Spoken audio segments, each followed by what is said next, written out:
देखो, एक तो प्रधानमंत्री के भाषण को रिएक्ट करने की जरूरत नहीं है, लेकिन फिर भी जितने घटिया बात उन्होंने बोली है उन बातों का मैं ज़रूर रिप्लाई देना चाहता हूँ, क्योंकि झूठे बातों को दोहराना उनका हमेशा एक काम रहा है। मैं आपसे कहना चाहता हूँ कि पार्लियामेंट के उनके 97 मिनट्स के भाषण में वो कोई ऐसा बात नहीं कही, और हम लोगों ने जो घंटों से बात करके उनको ये जो राष्ट्रपति के अभिभाषण पर वो जो विचार थे वो रखे उनके सामने, एक रिप्लाई भी उन्होंने नहीं दिया। सिर्फ 100 साल का, 75 साल का, 50 साल का बात करते रहे। और जब देश के रक्षा की बात जब हम करते हैं, और ये जनरल नरवणे का बुक जो पब्लिश हुआ है, जो हमारे हाथ में मिला, वो आपको कैसा नहीं मिलता? और आप पार्लियामेंट में बोल रहे हैं कि वो किताब नहीं पब्लिश नहीं हुआ, डिफेंस मिनिस्टर बोल रहे हैं। अरे आपके पीछे, आपके तले वो है किताब, आप उसको डिनाई करें, ये तो प्रिविलेज होता है। शाह भी वही बोले और हमारे डिफेंस मिनिस्टर भी वही बोले, बार बार उठ के डिफेंड कर लिए, लेकिन वो बात तो सच निकली कि किताब है। लेकिन जब ये बात हमारे एलओपी ने उठाया, राहुल गांधी जी ने उठाया, उनको क्यों मिर्ची लगी मेरे को समझ में नहीं आ रहा। सत्य सुनो फिर रिप्लाई दो। जो चीजें हमारे पास है और जो चीजें हमने बताना चाहते अब डिनाई करो।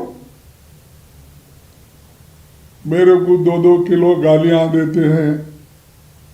अरे 2 किलो गालियां, ये आप ये क्या तोलते क्या? गालियों को तोलते हैं? इतने शब्दों में मेरे को गालियां दिए, बोलो वो कुछ है। 2-2 किलो, 1-1 कुंटल गालियां मुझे देते हैं, और ये क्या है? इतना निराशा की बात कर रहे हैं कि उनमें हमारे जो मुद्दे हमने उठाए थे लोकसभा और राज्यसभा में, उसका रिप्लाई देने के पास उनमें कोई शक्ति नहीं थी, और उनके पास कोई तथ्य भी नहीं थे जो उसको एक है। दूसरी बात, उन्होंने ये भी आरोप लगाया हम पे, सिक्कों का अपमान किया। अरे वो बात बाहर कुछ फ्रेंडशिप में बात किए, लेकिन इन्होंने सिक्कों का अपमान किया।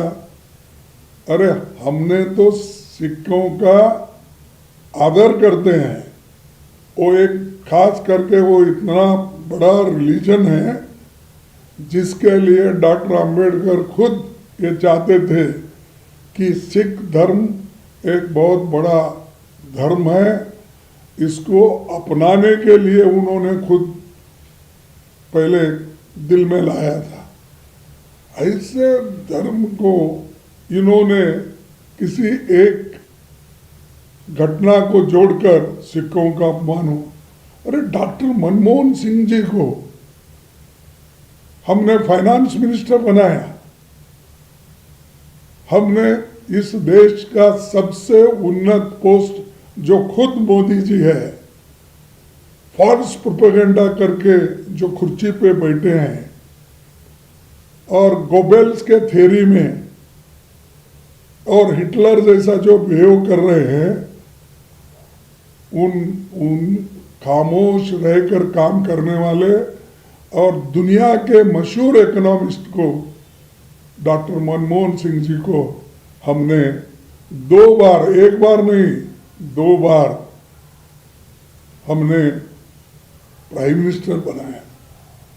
लेकिन तुम ना सिखों का आदर करते हो, ना दलितों का आदर करते हो, ना आदिवासियों का आदर करते हो। सिर्फ आपके दिमाग में दूसरों को नीचा कैसा दिखाना, इस तरफ आपका ध्यान ज़्यादा है। और दूसरे, इस 10 साल में इन्होंने क्या किया? कांग्रेस को गालियां देने के सिवाय, कांग्रेस के आज़ादी के पहले घटनाएं को लेकर और आज़ादी के बाद के जो भी कार्यक्रम हुए देश के लिए, पंडित जवाहरलाल नेहरू जैसे जो मॉडर्न इंडिया के फाउंडर है, इन्होंने तो कोई एक नया ऐसा नहीं किए।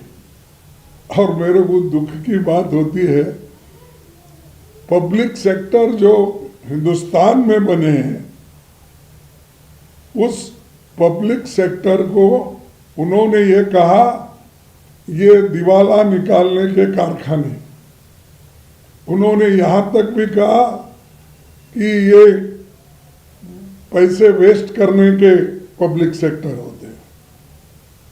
अरे HMT, HAL, BEL, जब देश में टेलीफोन नहीं था, जब देश में एक घड़ी नहीं बनती थी, ये खाने के लिए बनाए थे। तो ये सब इनके विचार ही घटिया है। और इसका मतलब ये है कि पब्लिक सेक्टर की हिफाजत करने के बजाय उन्होंने पब्लिक सेक्टर को ख़त्म करने की बात की। तो इसीलिए मैं ये चाहता हूँ कि ये जो हमारे प्राइम मिनिस्टर है, इनके पास कोई आइडियोलॉजी नहीं है और देश के लिए कोई मार्गदर्शन करने का विचार भी नहीं। और ये भी बोल रहे थे मेरी कब्र खोदेंगे। अरे तुम्हारे विचार की विचारों का जो ये था, वो उन विचारों को हम खबर में खोद के डालेंगे, ये हमारा कहना है। जो आपकी आइडियोलॉजी है, उस आइडियोलॉजी के बारे में बोले। आप भले आदमी को कौन बोल सकते हैं कि आप तो एक इंसान हो, आप किसी व्यक्ति के लिए कांग्रेस कभी कुछ भी नहीं बोलती, उनके विचारों के बारे में ही वो कहती है। तो इसीलिए उन विचारों को लेकर अगर कोई बात बोले, वो अपने ऊपर लेते हैं। मैं गरीब हूँ, मैं चाय वाला हूँ, मैं फलाना हूँ, मैं बैकवर्ड हूँ, ये चीज़ें बोलते हैं। और दूसरी चीज़, मनमोहन सिंह जी के बारे में कितनी गंदी बातें उन्होंने बोली। जब नोटबंदी हुई, जब एक अपना खास करके करप्शन के इश्यूज आए और दूसरे कई चीज़ें इन्होंने झूठ बोली थी, उनके बारे में वो हम जब सवाल उठाए तो मनमोहन सिंह जी को उन्होंने किस तरह से कहा कि ये रेनकोट डालकर नहाते हैं। अरे अपमान तो सिखों का तुम कर रहे हैं, मैं इसको कंडम करता हूं। और ऊपर से बोल रहे हैं, उनको गद्दार कहा, ये कहा, ऐसी बातें कहकर जो कह रहे हैं, ये मोदी जी की मानसिकता दर्शाती है कि उनका कुछ मनोबल टूटा है और जरा मानसिकता से कमज़ोर हो गए। ये मेरा मैं स्पष्ट उससे जानता हूँ और वो उनकी जो रौनक थी वो कम हो गई, उनका 56 इंच छाती का बोलना वो भी कम हो गया।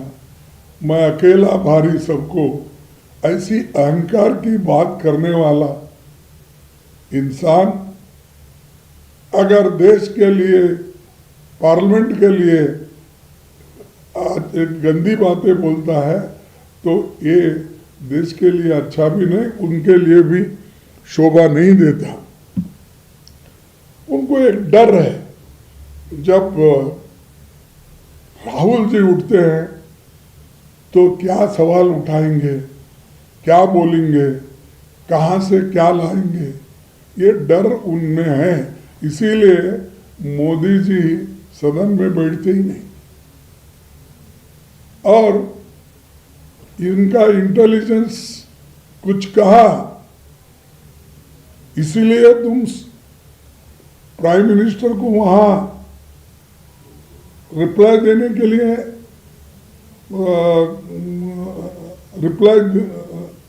के लिए मना करते हो। अगर आपकी इंटेलिजेंस इतनी अच्छी है तो पुलवामा गिलवामा जो हो रहे थे उस वक्त क्या कर रहे थे? हर जगह लिंचिंग हो रहे हैं, तुम्हारा इंटेलिजेंस क्या होत करते हैं? दलितों पे अत्याचार हो रहे हैं, माइनॉरिटीज पे अत्याचार हो रहे हैं, चर्च बर्बाद हो रहे हैं, कहाँ है तुम्हारी इंटेलिजेंस? देश में इंटरनल सिक्योरिटी को मजबूत करने के बजाय तुम्हारी इंटेलिजेंस वहां काम नहीं आती। यहाँ मोदी के भाषण के लिए आप ये कहते हैं कि इंटेलिजेंस के रिपोर्ट थे इसीलिए मैंने भगा दिया उनको। तो ये जो है उनकी जो मंशा है, तो मानसिकता से एक तो मेंटली सफर हो गए, उनकी जरूरत है ट्रीटमेंट की। और जो पूर्व सेना अध्यक्ष का किताब अगर है, पेश भी अगर करे तो रिप्लाई दो ना, डिनाई करो हमने ऐसा नहीं किया, बात खत्म। 4-4 दिन 5-5 दिन पार्लियामेंट न चलाना ये फेल्यूर ऑफ डेमोक्रेसी है। और ये सरकार नहीं चाहती कि डेमोक्रेटिक पदों पे डेमोक्रेटिक तरीके से सदन चलाना। असल बात यह है कि मोदी जी कुछ दिनों से डिस्टर्ब्ड है। सुना है कि एपिस्टाइन जो फाइल है उनका, और कुछ उसमें क्या है मुझे मालूम नहीं, वो जब बाहर आ गया, मैं भी पेपरों में पढ़ा, तो उसका मेरे को डिटेल मालूम नहीं है, लेकिन वो बाहर आने के बाद ट्रंप ने उनको पकड़ लिया। ट्रंप ने पकड़ते ही उन्होंने घुटने टेक दिए, घुटने टेक कर ट्रेड डील कर दिया। बलि किनको दिया? किसानों को दिया, दूसरे किसी को नहीं। इस देश का अन्नदाता, सबको अन्न देने वाला, उस किसान के, उन किसानों को उन्होंने बलि दिया। और यहाँ पर उनके जो वहाँ के एग्रीकल्चरिस्ट हैं उनको यहाँ आने के लिए उन्होंने न्योता दिया, और हमारे लोगों को गरीब बना रहा, और वहाँ रूरल अमेरिका के जो एग्रीकल्चरिस्ट है उनको अमीर बना रहा। और वो खुद कहती है, उनके जो फॉरेन सेक्रेटरी है यानी फाइनेंस मिनिस्टर, वहाँ के एग्रीकल्चर मिनिस्टर, उन्होंने बहुत खुश है। उन्होंने बोला कि हमारे पास खूब पैसा आएगा, रूरल अमेरिका की इकोनॉमी डेवलप हो जाएगी। ये मंशा उनका है। दूसरी चीज़ मैं आपको खास बताऊं, इन्होंने दलितों के बारे में बहुत बात करते हैं।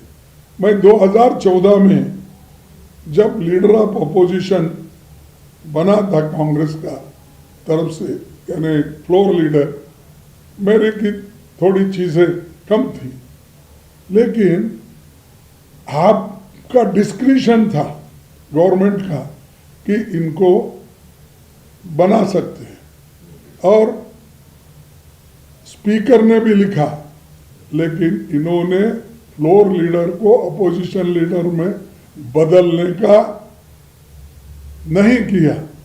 ये दलितों का अपमान तुम करते हो, और बात इन्होंने एसटी का अपमान किया, एससी का वो स्पीकर के जगह पे बैठा उसका अपमान। अरे तो असल अपमान आपने किया जो लीडर गरीबों के लिए लड़ता है हाउस में, उसके हकूक को छीनने का काम मोदी ने किया। इसलिए मैं बोलता हूँ मोदी जी, आपके जो आंसू है ना, वो ये क्रोकोडाइल वो घड़ियाली आंसू मत ये करो। इसीलिए मैं मोदी जी के इस भाषण को खंडन करता हूँ, और ये उनका असमतोल जो ये है वो उसको कभी मानता नहीं।